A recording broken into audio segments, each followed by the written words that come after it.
मुस्तफ़ा करीम सल्लल्लाहु अलैहि वसल्लम के आशिकों के लिए ये साल हरा भरा हो जाए। मौला करीम की बारगाह में ये दुआ भी करते हैं कि रब तबारक व तआला इस आने वाले साल को हम सब के इल्म का साल बनाए, हम सब के अखलाक का साल बनाए और इनकलाब का साल बनाए। और जो आयत अल्लाह ने फरमाई उस वादे के मुताबिक, इन्ना मअल उसरि युसरा, हर तकलीफ के बाद आसानी है, हर तकलीफ के बाद आसानी है। मौला जो जो तकलीफें अब तक हमको आई थी, अब आसानियों में तो हम सबको ईमान अता फरमा, आसानियों में हमें कदमे रसूल की दौलत अता फरमा।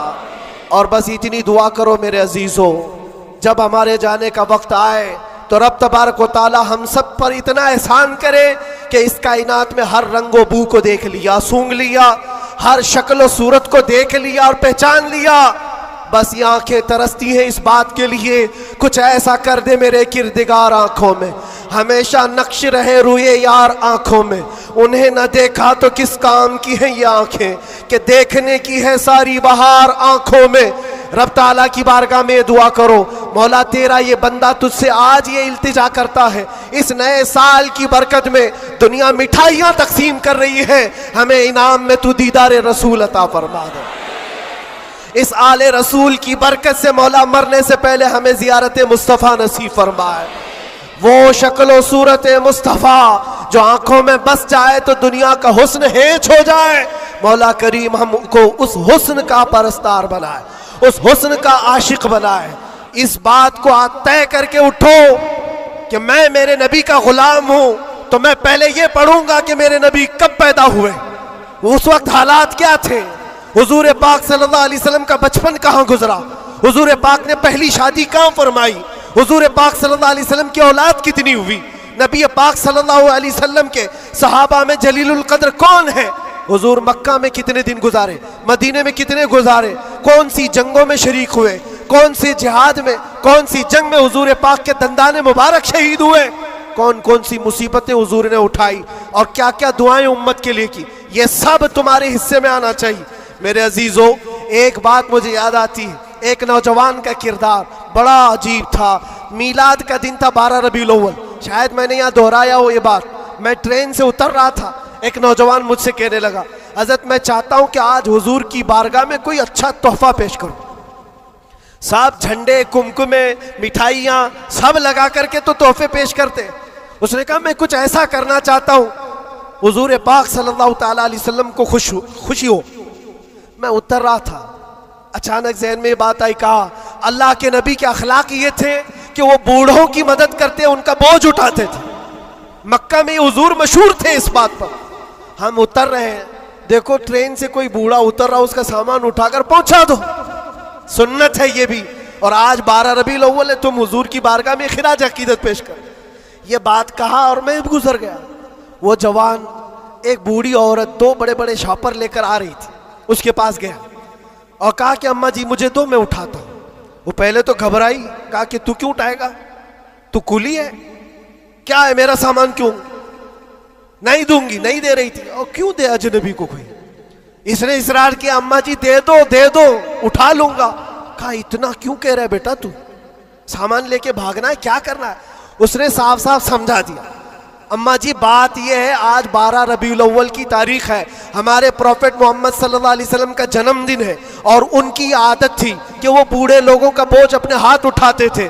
मैं चाहता हूं कि उनका अमल दोहराऊं, उनके अखलाक पर अमल करूं और मैं उनकी रूह को खुश करूं।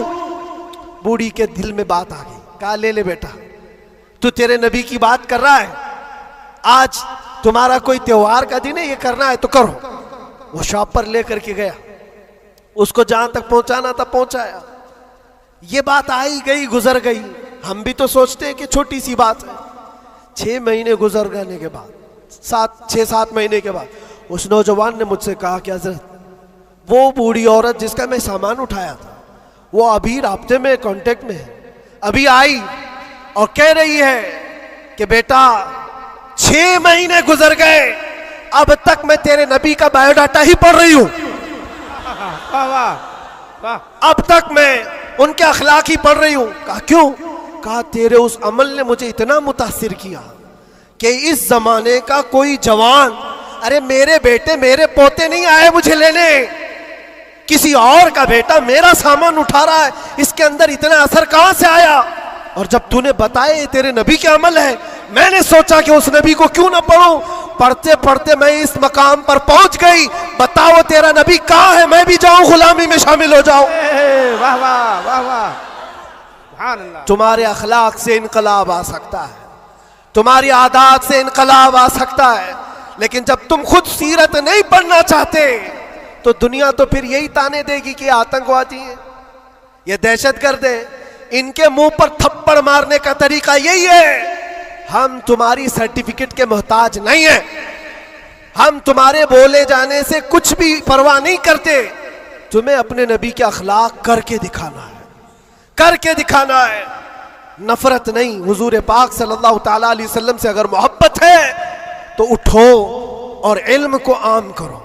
और हुजूर की सीरत पढ़ने के बाद तुम्हारा दिल कुशादा हो जाएगा, जहन वसी हो जाएगा, सोचने की ताकत बढ़ जाएगी। इसलिए कि सुन सुन करके मानना और है, जान करके मानना और है। जब समझ जाओगे तो रोज इश्क बढ़ता चला जाएगा। आप चाहते हो मेरे नबी पाक की मोहब्बत और आए? चाहते हो हुजूर का इश्क और बढ़े? सिर्फ और सिर्फ यह है कि हुजूर को पढ़ना शुरू करो, सीरत पढ़ो और इतना गुम हो जाओ, इतना गुम हो जाओ कि फिर तुम मुस्कुरा भी दो या चलने फिरने लगो तो दुनिया पुकार कर कहेगी इसके अंदर से मदीने की खुशबू आती। क्यों? पढ़ने वाला उसी में मलबूस हो जाता है। 3 घंटे फिल्म देख करके यहाँ नाटक करने लगता है आदमी। क्यों? इसलिए कि इंसान की फितरत ऐसी है, जो देखता है वो कैच करता है और उसी तरह करने की कोशिश करता है। और जब बार बार हुजूर की सीरत पढ़ोगे दुनिया में बात वैसी ही करोगे जैसे मेरे नबी करते थे। बेशक बेशक।